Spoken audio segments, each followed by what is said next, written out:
की बात है। 3 नए शादीशुदा जोड़े होते हैं जो कि समुद्र के किनारे एक होटल में रहने जाते हैं। अरे मोनू, हम यहाँ आ तो गए हैं, लेकिन ये आइलैंड भूतिया है, मैंने ऐसा सुना है। अरे कुछ नहीं है ऐसा, सरदार जी भी तो हैं अपने साथ, कुछ नहीं होगा, तुम एंजॉय करो बस। हाँ। सरदार जी अपने कमरे में।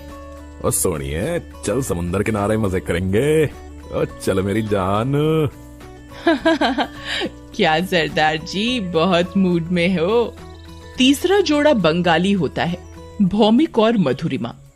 फिर सब लोग समुद्र के किनारे जाते हैं और सबके पति स्विमिंग करने लगते हैं। सभी एंजॉय कर रहे होते हैं और सारी औरतें एक साथ बेंच पर बैठकर बातें करने लगती हैं।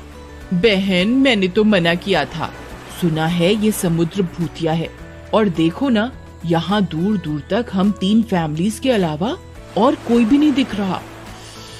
कितना डरावना सा है यहाँ। अरे वो देखो सोनी, वो क्या है समुद्र में, हमें अपने पतियों को बताना होगा। अरे ये तो कोई बहुत बड़ी सी भूतिया शार्क लगती है, चुड़ैल जैसा मुंह है इसका और शरीर मछली जैसा है।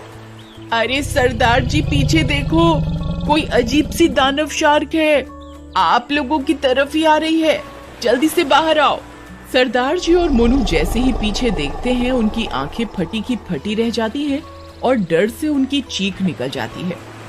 वे तीनों बाहर की ओर भागते हैं, लेकिन भौमिक तेज लहरें होने की वजह से पानी में गिर जाता है और मोनू तैरकर समुद्र में एक बोट में चढ़ जाता है। सरदार जी बाहर निकल आते हैं और बच जाते हैं। अरे नहीं, अरे बाबा मर गया रे, अरे मधुरिमा। और भूतिया शार्क भौमिक के चीथड़े करके उसे खा जाती है। ये क्या हो गया, ये क्या हो गया। चुड़ैल शार्क उन्हें किनारे पर आकर बड़ी बड़ी और लाल लाल आंखों से घूर कर बोलती है, आओ अब आकर दिखाओ इस समुद्र के अंदर, हिम्मत है तो, ये मेरा समुद्र है, दिखता नहीं, यहाँ तुम्हारे अलावा कोई नहीं है। क्योंकि मैंने सबको मार दिया, यहाँ कोई जोड़ा नहीं आएगा, जाओ यहाँ से, जाओ। फिर वो चुड़ैल शार्क वहाँ से चली जाती है। पता नहीं मोनू उस बोट पर चढ़ तो गया था, लेकिन दिख नहीं रहा, कहाँ गया। ओह गॉड। ओ बहन जी, तुसी हिम्मत रखो, मोनू वीर जी ठीक होंगे, पर ये था क्या, और मैं इन्हें छड़ूंगा नहीं। उधर मोनू जिस बोट पर चढ़ा होता है वो बहती हुई दूर चली जाती है और वो उसे स्टार्ट करने की कोशिश करता है, लेकिन वो स्टार्ट नहीं होती। तभी मोनू का फोन बजता है। हेलो हेलो हेलो हेलो कविता, हेलो। अजी अजी आप कहाँ हो, बहुत मुश्किल से फोन लगा है आपका, आप ठीक हो ना। कविता, मैं एक बोट पर चढ़ गया था, लेकिन काफी दूर आ गया हूँ, मैं वापस आ रहा हूँ, तुम किनारे पर ही रहना है। हम सब किनारे से थोड़ी दूरी पे खड़े हैं, आप आ जाओ जल्दी। फिर मोनू उन्हें दूर से आता हुआ दिखता है। मोनू तुम मुझे दिख रहे हो, जल्दी आ जाओ। लेकिन वो चुड़ैल फिर से आ जाती है। अरे पीछे देखो, वो चुड़ैल आ गई। ओ मोनू वीर जी, ओ जल्दी आओ। नहीं नहीं। चुड़ैल शार्क को देखकर उसके तोते उड़ जाते हैं। तुमने मुझे शोर करके फिर से जगा दिया, मैं तुम्हें नहीं छोड़ूंगी। नहीं, मुझे जाने दो, मेरी अभी अभी नई नई शादी हुई है, अब मुझे जाने दो। तो क्या हुआ, मेरी भी तो नई शादी हुई थी, मैं भी मर गई थी। तुम लोग आते हो और ये सारा समुद्र गंदा करके जाते हो, नहीं आने दूंगी किसी को भी। देखो कितनी गंदगी फैलाई है तुम लोगों ने, खाने पीने का सामान, बोतलें, कचरा सब यहीं फेंक जाते हो, जिसकी वजह से मैं और मेरे पति मर गए। लेकिन इसमें मेरी गलती क्या है, मुझे छोड़ दो। चुड़ैल उसकी एक नहीं सुनती और उसे मार कर खा जाती है। उधर फोन पर चुड़ैल की सब बातें सरदार जी, उनकी पत्नी और कविता सुन लेते हैं। तो ये बात है, लोग यहाँ आकर गंदगी फैलाते हैं, चुड़ैल की मौत इसी कचरे से हुई, लेकिन कैसे? नहीं, मेरे पति को भी मार दिया। अब इन बातों का क्या मतलब वीर जी? मैं जा रही हूँ अपने पति को बचाने। मोनू, मैं आ रही हूँ। कविता, तुम चुप हो जाओ, धीरज रखो। अब क्या कर सकते हैं? होनी को कोई नहीं टाल सकता।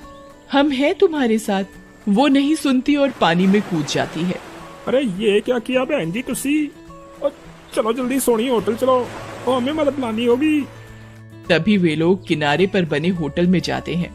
जहाँ वे लोग रुके होते हैं, उस होटल के मैनेजर से पूछते हैं।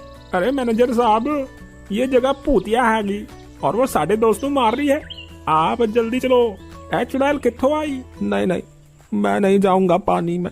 हाँ, यहाँ बहुत पहले एक पति पत्नी आए थे हनीमून मनाने। उनका नाम रीमा और महेश था। एक दिन सबकी तरह वो लोग भी समुन्दर में बोट लेकर घूमने गए थे और उनकी बोट डूब गई और वो दोनों मर गए। लड़के की लाश तो मिली पर रीमा की लाश नहीं मिली। सब कहते हैं ये चुड़ैल रीमा ही है। अब मुझे मरना नहीं है, अब मैं नहीं जाऊंगा। अब हमें सच का पता कैसे चलेगा? अरे यार, ये तो वो चुड़ैल ही बता सकती है। चलो उसी से पूछ लेते हैं। पागल हो गए हो क्या? मरना चाहते हो? वो तुम्हारी गर्लफ्रेंड है जो तुमसे अपने सुख दुख बांटेगी। अरे सोनिए, फिर की करें? ऐसे तो जो भी इस टापू पे आएगा वो उसे मार देगी ना यार। और कविता बहन जी भी तो समुद्र में कूद गई थी मोनू वीर जी नु बचाने वास्ते। उन्हें तो ढूंढने जाना ही पड़ेगा ना। और तो चिंता न कर, मेरे पास एक तरकीब है। मैनेजर जी, आपके पास इनकी कोई फोटो वोटो है? हाँ, ये उनके सामान से निकली थी। उनकी शादी की फोटो है। बढ़िया, चल मेरे नाल, अब कुछ नहीं होगा। फिर वो दोनों समुद्र के किनारे जाते हैं। रात हो जाती है और समुद्र की लहरें बहुत ही तेज होने के कारण समुद्र बहुत डरावना लग रहा होता है। वे चुड़ैल को आवाज लगाते हैं। चुड़ैल जी, ओ चुड़ैल जी। चुड़ैल उनकी आवाज सुनकर गुस्से में आ जाती है। कौन है जिसे मेरा डर नहीं और इतनी हिम्मत है कि मुझे आवाज लगाकर बुला रहा है? वो उसके कान में कुछ कहता है। इतने में चुड़ैल गुस्से में उनके पास आ जाती है। और सोनी, मेरी बात ध्यान नाल सुन।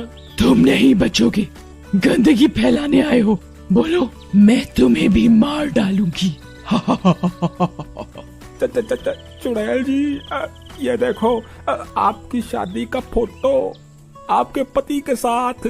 चुड़ैल उस फोटो को देखकर शांत हो जाती है और वो उसे देखने लगती है। ये मेरे पति हैं, मैं इन्हें बहुत प्यार करती थी। आप दोनों बहुत अच्छे लग रहे हो साथ में। रीमा जी, आप शांत हो जाइए। हम आपको कोई नुकसान नहीं पहुंचाने आए, हम तो आपकी मदद करना चाहते हैं। लेकिन आप यहाँ आने वाले को क्यों मार रही हो? तुमने क्या कहा रीमा? तुमने मेरे नाम से मुझे बुलाया, ये फोटो लाए हो। तुम अच्छे इंसान लगते हो।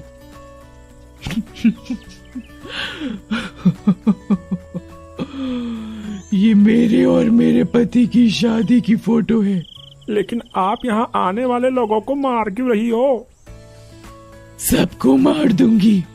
मैं और मेरे पति खुशी खुशी यहाँ घूमने आए थे और बोट लेकर समुद्र में घूमने निकले थे। लेकिन इस समुद्र में किसी ने जाल फेंका हुआ था जो हमारी बोट के नीचे की मशीन में फंस गया और जिसके कारण हमारी बोट डूब गई और हम दोनों मर गए। तब से मेरी आत्मा भटक रही है। मैंने एक शार्क के शरीर पर कब्जा कर लिया ताकि मैं यहाँ आने वालों को मार दूं और इस आइलैंड को गंदा होने से बचा सकूं। तो ये बात है, लेकिन हम भी आप ही की तरह नई नई शादी करके घूमने ही आए सी। और तुसी मेरे दोस्तों को मार के उनकी बीवियों को विधवा कर देता, ये भी तो गलत है जी। और मैं आपसे वादा करता हूँ, मैं यहाँ साफ सफाई कराऊंगा और जो भी गंदगी फैलाएगा उसनू मैं कड़ी से कड़ी सजा दिलवाऊंगा। तुसी अब किसी को न मारो। इतने में मधुरिमा समुद्र से निकलकर अधमरी हालत में आती है। वो बहुत रो रही होती है। सोनी उसे पकड़कर दिलासा देती है। उसे देखकर चुड़ैल को अपना समय याद आ जाता है। ठीक है, मैं तुम्हारी बात पर भरोसा कर लेती हूँ। तुम एक सच्चे इंसान लगते हो और अपना वादा जरूर निभाना। इतना बोलकर वो चुड़ैल शार्क के शरीर को छोड़कर चली जाती है।